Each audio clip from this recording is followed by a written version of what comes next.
So, starting out, with Blender, there's a couple of things you of course have to know. G is grab, S is scale, R is rotate. I mean, these are Blender things I'm talking about right here. So I mean, these are things you just should know. You have to know, just to survive in life in Blender. You can press G and then press X, and it'll constrain it to the X. You can press G and Y, and it'll constrain it to the Y. You can also, for example, press S, X, and you're scaling it basically on the X. I mean, normally I wouldn't recommend scaling in object mode. We'll look at our properties here, and you can see that as I scale it's changing the object mode parameters, versus if you tab into edit mode and I select everything with A and I scale it, I'm scaling it while keeping the object parameters of 1. So that's kind of important.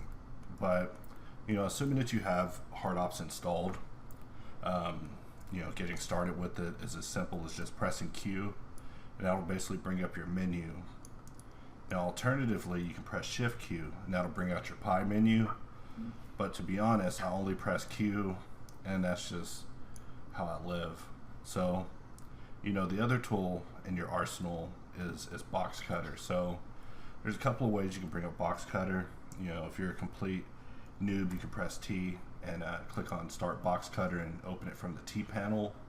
Boxcutter, you can tell, is initiated because of the border around the screen. So it's useless to click this subsequent times. To close Boxcutter, you just press Escape with your cursor into 3D view. You can also start it by pressing Alt W, which is just one of my favorites. It just leans towards my left-handed propensities on the keyboard, with my right hand always remaining on the mouse. You can also press Q, and under Mesh Tools, if you have Boxcutter installed, there's an option to start Boxcutter. So, starting Boxcutter is easy enough, but it is important to understand some things about modeling. So, say I was going to model a piece, I would tab into edit mode, select everything with A, press S, and then Z to scale it on the Z, S and X to scale it on the X, and then I'll press Control R and put a loop cut here. But instead of left clicking, which will put it here or wherever my cursor is, I'll right click, which will cancel the operation and put it in the center, and that'll give me a good starting point. So this is just basic modeling 101, but I mean, you're going to need to know this stuff in order to use the tools. I mean, you can't jump into the tools without having some sort of fundamental understanding of the things going on under the hood and how to control it. So we'll just press E to extrude this. I'll press S and X to scale this in, press S and Z to scale this up, press Control R to add a loop cut. We'll double tap G. So if you have an edge selected, you can press G twice, and instead of grabbing it, it will actually slide an edge, which is really useful. This is a large part of how I model, is I usually build the form and then I slide edges into place, and then just by sliding things around, I'm able to smooth things. So we'll take this edge and I'll press Control B to bevel it. So this is kind of an example of how I use the bevel in edit mode in order to space geometry, which is basically turning one edge into two. Now, because I did it in edge mode, which is Control Tab to select between vertex, edge, and face, because I did it in edge mode, my selection is still selected of the bevel operation. So if we go back a step and I do it again, the selection's already there. So I'm just going to press E and then right click to cancel, because E means I did it, but I canceled it. So I extruded it, canceled it. I'll press Alt S to push this out. So Alt S is basically a function to push faces by the normal. So I'm pushing them out flat, but I'm also keeping the profile flat. So I'm just building a basic shape here. Now, I know what you're probably wondering, hey, when you're going to get into Boxcutter. Well, the thing is before I get into Boxcutter, I like to do a little prep on my mesh. For example, I'll go in and press C sharpen, which will add a nice bevel. And then from there, inside the Q menu, I can go between using the B width to adjust it. I can go back into edit mode, select things I want to get rid of, like say this edge and this edge. I can press Control X, and that will dissolve it. So this is an important part of Blender, and also using hard ops and booleans is you definitely got to know how to dissolve geometry, because having the geometry dissolved in the right areas is essential for controlling, adding as much detail as you want, and having the bevel be under control. Another thing is symmetry. Symmetry is an important thing to understand if you're getting into hard ops. You can press Q, and under mesh tools, there's symmetry options right here. So the main option I use is X symmetrize. If you look at my function here, you can see that it's mapped to Alt X. The reason that it's mapped to Alt X is because I right clicked this and I chose change shortcut and I typed in Alt X. So if you don't have this, which you won't because you didn't program it, you will need to right click it and set this. And this is because, hard ops already has enough hotkeys. In some of these workflows, unless you're getting into it with plans on utilizing it, you'll need to set up your own hotkeys. I mean, we got the helper and all that stuff. So another thing to understand is, the background of what C# does. So, I'm just going to take a quick cube, and, we're just going to give it a quick bevel, and we'll duplicate it. So we have these two cubes. I'm going to press / on the number pad, and that'll take this into local mode. So it's just you and me and these two cubes. So we'll take this one and we will give it S sharpen. We'll give it S sharpen. And we will take this cube and we will give it C sharpen. Now, because this one is C sharpen, it has the bevel, meaning we can go in and adjust the bevel. Now for this one, you'll notice that the option for adjusting the bevel isn't here, and that's because there isn't a bevel present. So if we get down and look at these two meshes, this one has a modifier on it added, this one does not. So it's important to understand these sort of things that are going on underneath. You'll understand more on that later. So, let's get down to this shape. So now we're understanding there's a bevel modifier going on here. We have our symmetry set up. So basically I can go on one side, take this edge, say bevel it, and then come out, press Alt X, it will do it.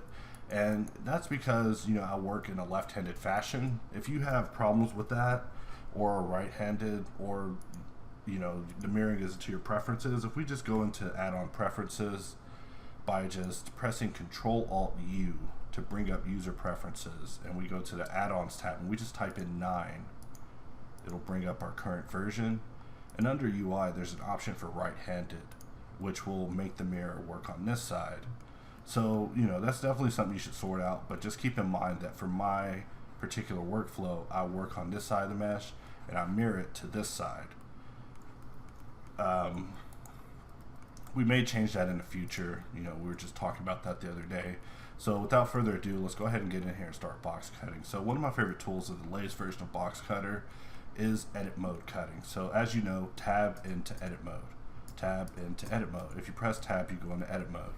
And so we'll look at this from the top, and I'm just going to press Z to go into wireframe, press Alt W to start Boxcutter, and I'm just going to press D to bring up my Boxcutter menu, change it to box. We're just going to draw a box, and before letting go, I'm just going to press tab and then let go. This will actually leave the mesh in a state where I can tweak it by middle mouse clicking on a point and then rolling the wheel. I can actually bevel an edge in order to get, a specific little spike. And by pressing C, the edge will turn green, which will actually cut all the way through the mesh. So by cutting through the mesh, as you see here, I'm able to go to select, and it should be here, boundary select.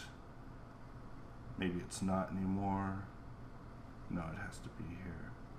Here we go, select boundary loop.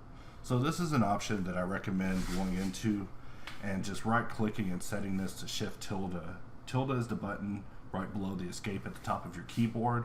By setting this to shift tilde, we can come in here, press shift tilde, select just our edge perimeter, bevel it, roll the wheel once, select the edge on the inside, and just Alt S push this in.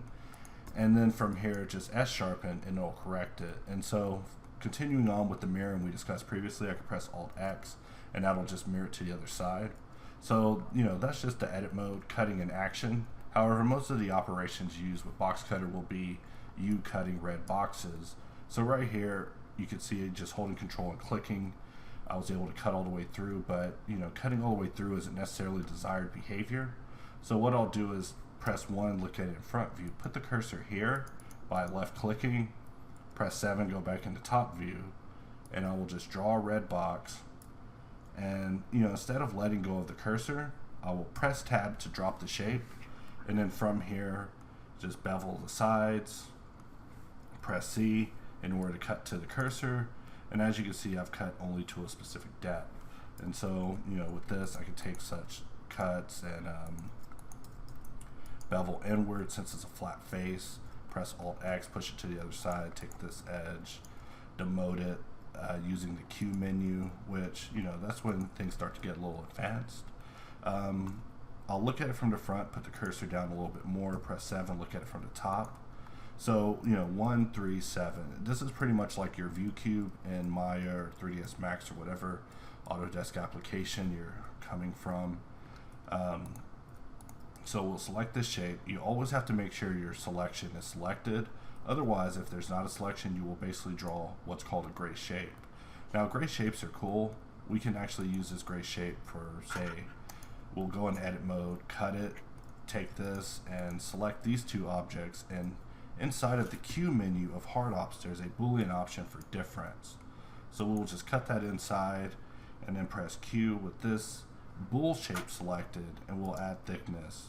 So by adding the thickness, we're basically turning this into a panel, and we can just hide that and say C sharpen, Alt X, and we're mirroring it to the other side. So even though this video is primarily about Boxcutter, you can see that hard ops and Boxcutter are pretty intertwined in my workflow. So you can't really just jump in and just start using Boxcutter without doing a little bit of sharpening for the mesh first in order to get it to at least show up all your cuts. I mean, here I'll show you. It would be easier to show you than it is to tell you. In fact, let's take this face here, we'll push it down a little bit more. Because this face was so close, it caused an issue with the bevel modifier. These are a type of issues that you want to avoid. So that's one of the reasons you also got to understand dissolving geometry, because having the wrong piece of geo will cause things to skew. And so just keeping things simple by just dissolving such things. In fact, a way that I would cut circles into something like this is I would tab into edit mode, and I would just hold control, draw a box, and I would hold Alt, let go. And so I want to cut a circle here. And so basically I've cut in line work that will assist me. So I'll press D, switch to circle, and cut a circle here, cut a circle here, and we'll just Alt X. And as you see, I was able to cut a circle without any sort of artifacting. Now the alternative is if you were just a crazy person, you would just, hey, I'm gonna cut a circle. Well, let's look at a solution for this circle. This edge is skewed, and this edge is going over here, which is causing additional tension on the bevel. So these are things that you can either ignore and have your mesh partially look like shit, or you can deal with as you go, and the mesh and the result will look pretty good. In fact, most of the time people can barely tell that I've even built meshes in such a fashion. It really depends on how good you are with the art of the cleanup. So right here, I'm just pressing K to bring up the knife tool in edit mode, and I'm just hitting this point, pressing C to turn it into a straight line, just cutting across. I'll press Alt X to just mirror that, and we'll just dissolve that and mirror it again. And that's it. So because it's cleaned up, I can come through here and say, bevel this, and the result will actually not be so bad. All I have to do is just slide a few things out the way, and voila, I'm able to continue on with my life. So there are quite a few advanced tools inside of Boxcutter as well. So we'll probably get into that right now. So one such thing is using a more premeditated workflow. Most of the cuts you've seen me do here, I've done kind of rapid fashion, just cut without any sort of deliberation or decision making in the process. So let's talk about decision making. Inside the Boxcutter mode, of course, you see the border. I'll press D, and we'll just look at this menu real quick. And so I'm just going to explain every single option inside of this menu. Enable help info will display the help. Circle resolution will choose how many rungs are on your circle. We default at 32. If you're a 16 or 8 kind of guy, you can lower it here. Curve resolution goes into the N-Gon tool, which we haven't went into yet. Angle snapping is part of snapping, which we haven't went into yet. Rotation angle is part of rotation, which you just, if you have a mesh in a state before you're about to apply it, you can press R and it will rotate, similar to the hotkeys I explained at the beginning. Grid snapping is a whole nother thing, but we do have snapping as well. Once you get into that, it becomes a little bit more constrained, but I'll probably go more into that later. Origin and cursor, this is determining where your mirroring is cutting. So basically we have mirror inside of Boxcutter. So we click on origin and we click on X. Now, anytime I draw a shape, it's being mirrored to the other side. Now the cool thing about Boxcutter is that we also have the mirror mode of cursor. So this one's a little bit trickier. However, first thing is, we'll cut a shape here, give ourselves some room, because otherwise we'll end up with skewed edges, and we'll just draw these shapes. So as you can see, I'm now mirroring based off of the 3D cursor instead of the origin of the object. So this is one of those things that if you're not aware of it being on, it will drive you nuts and possibly ruin your experience. However, if you are aware of it and you're using it intentionally, you can get some pretty interesting results out of it.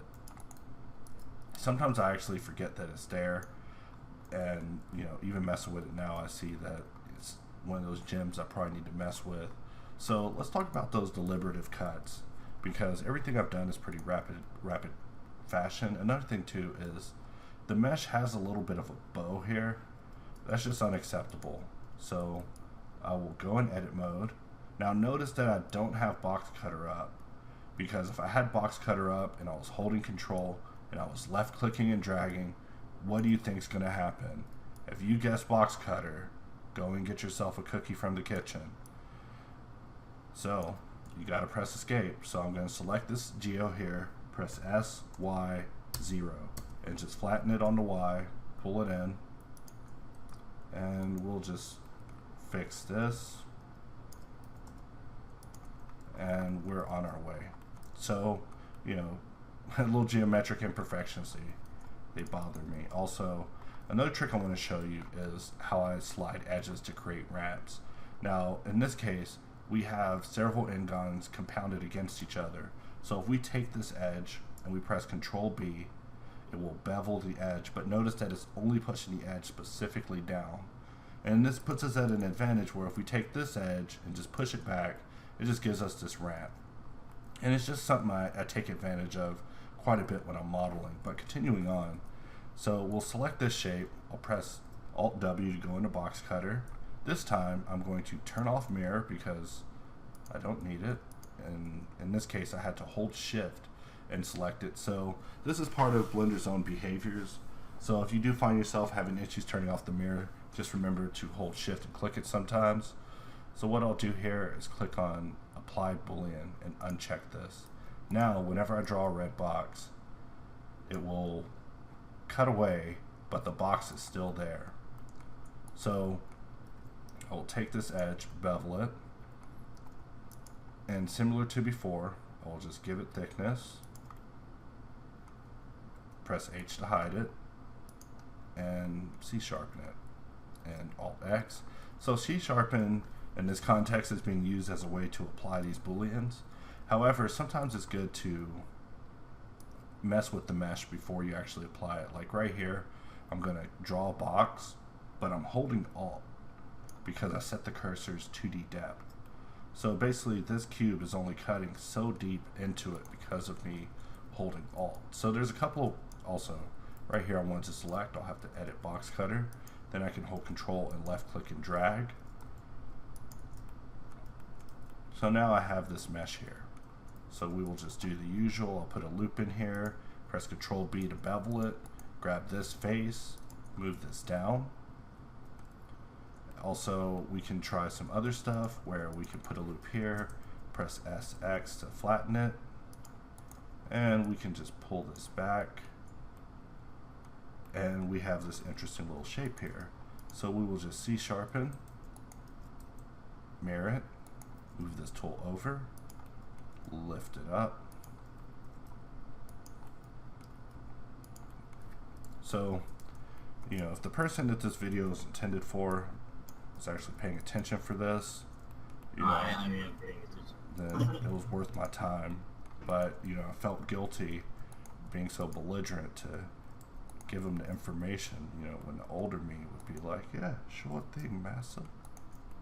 Sorry, I've been watching a lot of Jar Jar. So we'll notice right here, this vert was too close to this one. And this vert is actually useless. I could press Control X and get rid of it, and that would solve it, but it would actually skew that. So it's easier to just move this over. But these are the sort of things that you have to be aware of. So that's me actually just solving it, you know, solving it enough to continue booleaning this. So if I press Alt-H, I can bring back all the shapes I've hidden. Now notice that when I press Alt-H, everything I need is already selected that was hidden. So I take advantage of this because your usual response would be, oh snap, press A, deselect. Don't do that. Instead, I'm going to come right here, press B for box select. I'm going to use my middle mouse button and unselect the shape I actually want, press H and rehide the rest of that bullshit. So we got the shape we want, and we'll bring up the T panel just to make this accessible for anyone to use. In the T panel somewhere you can use set origin and set the origin to geometry. So I'm just doing it in this case because I want to see my origin at the object, not, you know, at the center. So we're just moving this thing around, scaling it. And, you know, an interesting thing you can do in Boxcutter is basically touch meshes and make them Boolean. So we'll select this one, shift select this one, and hold Control, and just click. And it's just been one and done. So really that tells me I should probably look into that feature and make sure that it's working with all of our new systems, because it's easier to just select the both of them, press Control numpad minus, and just cut inside and then C sharpen. So we will mirror this over, and as you can see, you know, I've made this mesh something crazy in a short amount of time. So we'll put our cursor down here, and, you know, let's talk about rotation. So I'll draw a box, and I'll just press R and rotate it. However, it doesn't look like I'm getting exactly the amount of rotation I want. So let's press D, and our rotation angle is at 45. We'll just change it to 5. This is just a popular situation for me, and I'm just holding R and just twirling it. And I'll hold Alt when I let go. And we've cut our shape in here. And it gave us, and since we still have apply Boolean unchecked, we still have, you know, room to play here. So I'll add a loop here, select this face, extrude down, voila. And we've turned this into a little bit more interesting, a little notch. I mean, I don't know what this piece says, but we're just going to go with it. So there are some other boxes you can cut that are not the red box. You know, for that I would recommend definitely watching the tutorials I have specifically made on this stuff, since I planned it out and made the videos accordingly versus me kind of impromptu talking about it. But just to show you one in action, let's talk about the blue box. So Alt W, start Boxcutter, hold Control, draw a red box, press Z. Now the box is purple. Let's let go. So this box is basically called a T-thick box. So instead of it cutting, it basically cuts into it, just an amount. And the cool thing is, because HardOps is linked up with Boxcutter, you can press Q and change T-thick, and we can just basically dynamically adjust the amount of cut-in that's happening here. So we'll just press H to hide that, and we'll make that real with C sharpen. So one thing that never fails is I will use C sharpen possibly 1,000 times over the course of making an item. But the dark days of before there was such a thing, I'd rather not think about it because it was so many hotkeys. So with edit mode, what I'll do here is I will draw a box, hold Alt, let go. That will cut all the way through here. And we will just use the trick again of selecting the boundary loop with Shift tilde, selecting the loop in the middle, Alt S, and we will S sharpen it, which will update it with the bevel, Alt X, which will make it perfectly symmetrical. And so, you know, sometimes I will mix in a little box cutting with modeling and just kind of goof off, you know. So right here I'm just modeling.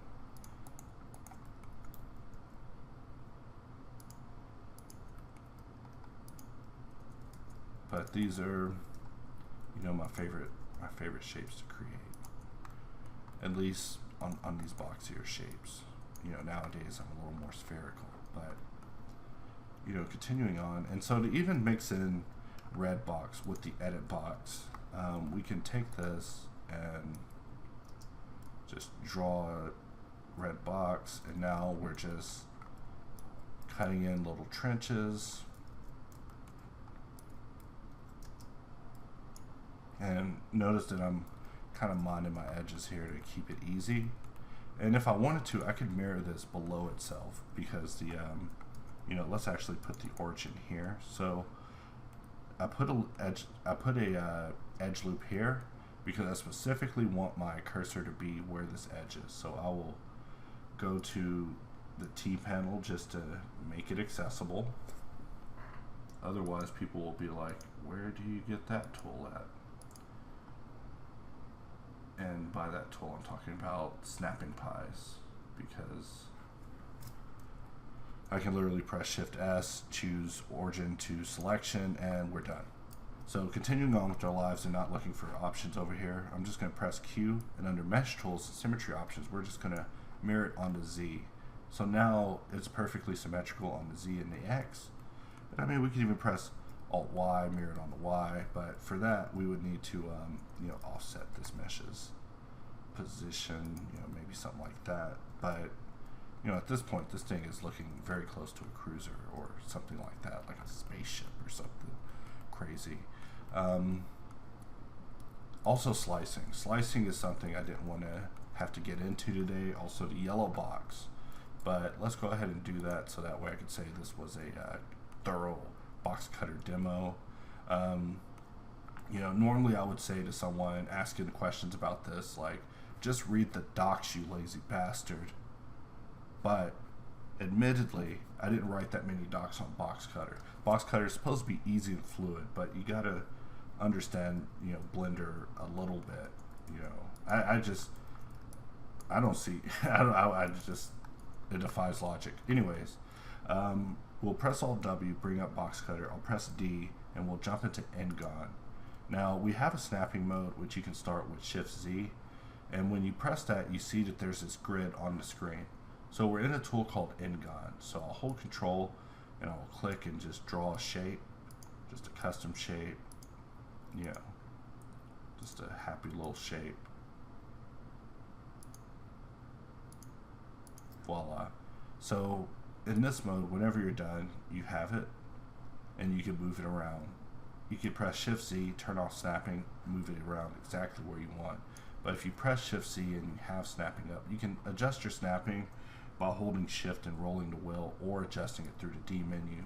But like I said, the Ngon is our most advanced tool in here, I think, that requires the most to convey for people to master, I think.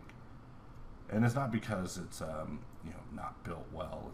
It's mainly because there's a lot of different behaviors that can work against you. For example, if your snapping is too high, you're zoomed in too much, stuff like that will definitely make Ngon a weird tool. I mean, if you let me show you if this glitch is still there. If you double click in the same spot, you'll definitely get an error in Boxcutter with Ngon. Like that glitch has existed forever.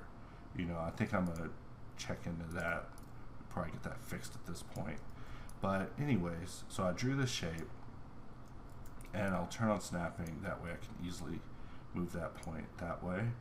Now, a couple of things about N-Con is if you middle mouse click outside the shape, you will bevel all the edges, giving you a nice rounded finish. So we'll just cut right here by double clicking it, and we'll Alt X to push that on the other side, and that's it.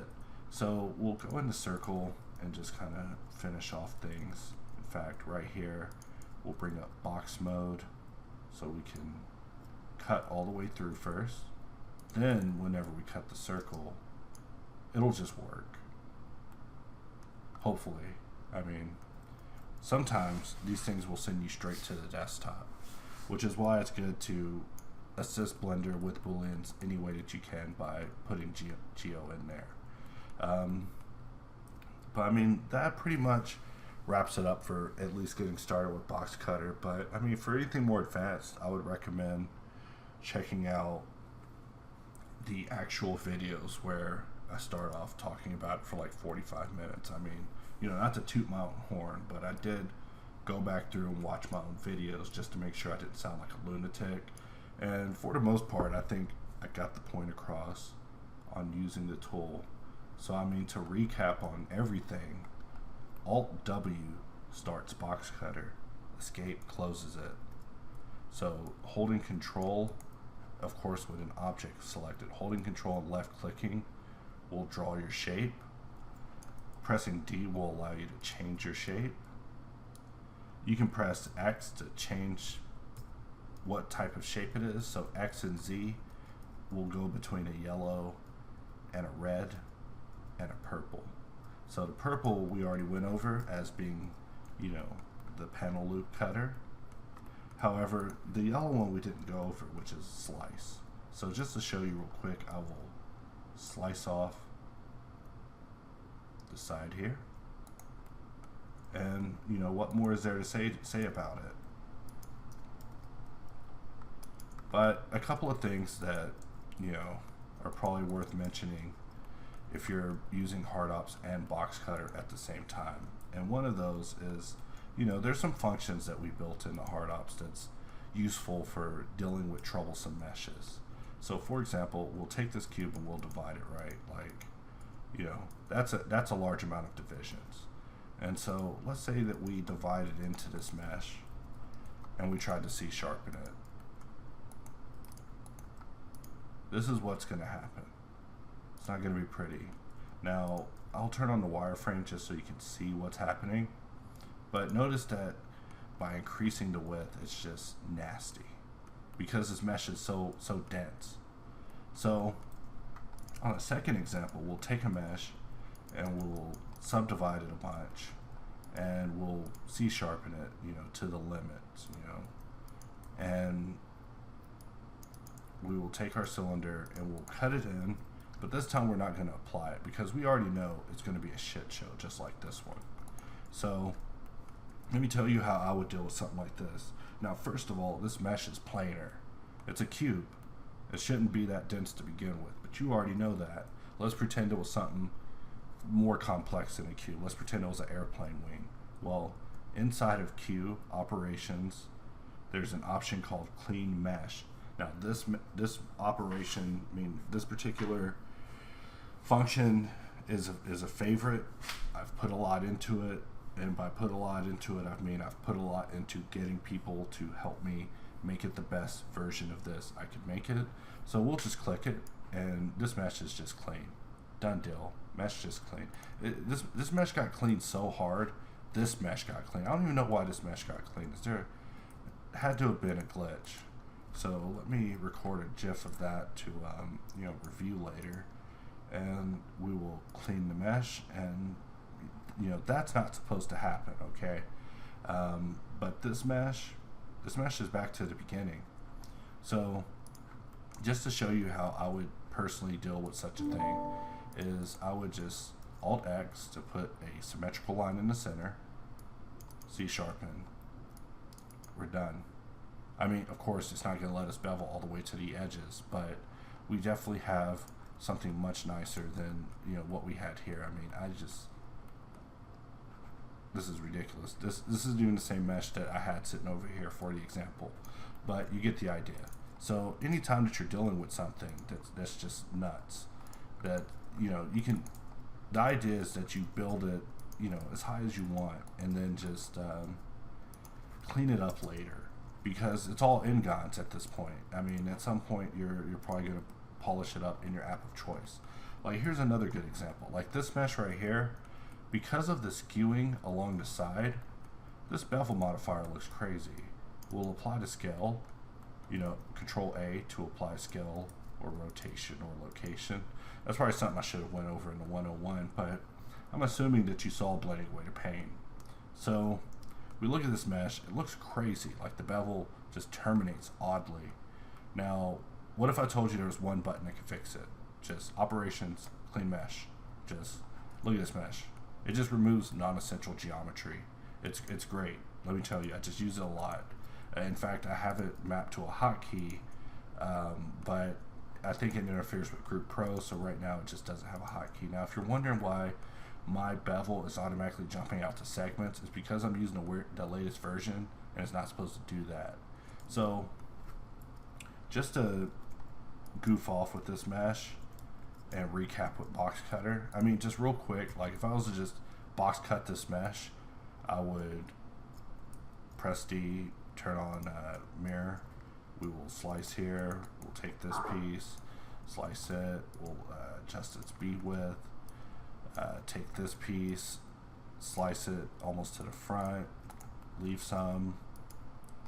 So I mean, whenever I do the old box cut, it's a fast process. I mean, it's just me cutting boxes, just dropping my cursor and just cutting and thinking. So right here, I'm just holding Control Shift, drawing a box in order to slice it off, and then I'm just adjusting the B width, going into edit mode, selecting edges to demote. Now, demoting is something that is easier to show in action than it is to explain, but basically, if I wanted to bevel this edge, if I bevel it just in its current state, notice that this edge and this edge is beveled. That's garbage. That is unacceptable. If we look at this in object mode, looks horrible. Like, it will not work. So it's best to just demote it, roll it, and it'll just get you a much nicer result, and look real nice in render. So we'll just keep going in here, slicing. We'll cut here, bevel this one side, press Z to turn it into a panel cut. We will adjust the thickness, hide it, C sharpen, adjust the B width. So as I get deeper and deeper with the cuts, the B width goes lower and lower because it starts to affect things once you start to get in on the micro scale. So that brings me into talking about stepping. However, that's part of a hard ops thing, and I'm just not going to go into that right now. Because it's a whole nother beast, and I would be talking for another 45 minutes, not lack of enthusiasm. Now, right here, I'll draw a box, press tab to go into its edit mode, move it over, middle mouse button to bevel it, get the same amount of roundness, put it exactly where I want it, press X to toggle into into a slicer, and we'll just slice that out. And in this case, there is no mirror modifier being used.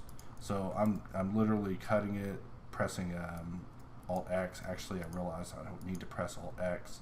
It's actually cutting for me. I'm so used to Boxcutter not having symmetry that I forget to use it. So, I mean, how long was that? Like 2 minutes. So, the more you get in there and play with it, the funner time you can have. But it's definitely important to review the functions that are under the operations menu of hard ops, because these options are merge and relink. Don't mess with those unless you know your way around Blender, or at least pretty deep. But for the most part, clean mesh, it's there for you. So yeah, I'll wrap up here, and that's it.